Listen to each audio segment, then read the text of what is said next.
എല്ലാവരും പുസ്തകം എടുത്തേ.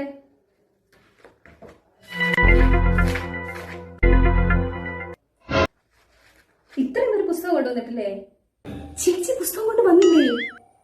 ഓ, വളരെ നന്നായി. കാരണം അതിലുള്ള പല കാര്യങ്ങളും അച്ഛനും അമ്മയ്ക്കും വീട്ടിൽ നിന്ന് നോക്കാനുണ്ടാവും. അതുകൊണ്ട് നന്നായി കൊണ്ടുവരുന്നത്. മാത്രമല്ല, മലയാളം പഠിക്കാൻ പുസ്തകത്തിന്റെ ആവശ്യമേ ഇല്ല.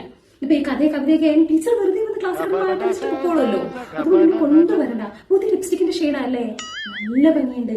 എല്ലാ ദിവസവും മാറ്റി മാറ്റി ലിപ്സ്റ്റിക്കുകൾ ഇട്ടുകൊണ്ട് വരണം കേട്ടോ. എങ്ങനെയല്ലേ നമുക്ക് ക്ലാസ്സിലുള്ള എല്ലാ ആമ്പിളരെ കാണിക്കാൻ പറ്റൂ കേട്ടോ. നല്ലത്.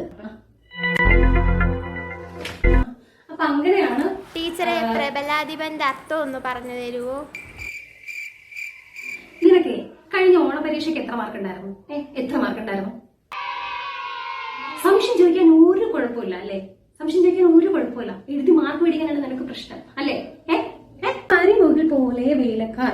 കരിമുകിൽ പോലെ വേലക്കാർ എന്ന് പറയുമ്പോൾ കരിമുകിൽ എന്ന് പറയുമ്പോ എന്താ? അതെ, കാർമേഘം. കാർമേഘത്തിന്റെ വർണ്ണമുള്ളത് ആർക്കാ?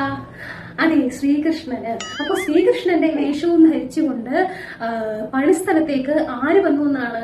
അതെ, വേലക്കാർ. അപ്പൊ വേലക്കാർ ശ്രീകൃഷ്ണ വേഷം ധരിച്ചുകൊണ്ട് പണിസ്ഥലത്തേക്ക് വന്നു എന്നാണ് കവി പറയുന്നത്.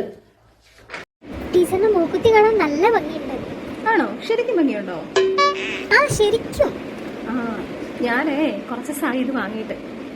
നിന്റെ കമ്മല് കാണാൻ നല്ല ഭംഗിയുണ്ട് കേട്ടോ. ഞാൻ നേരത്തെ പറയണമെന്ന് വെച്ചു.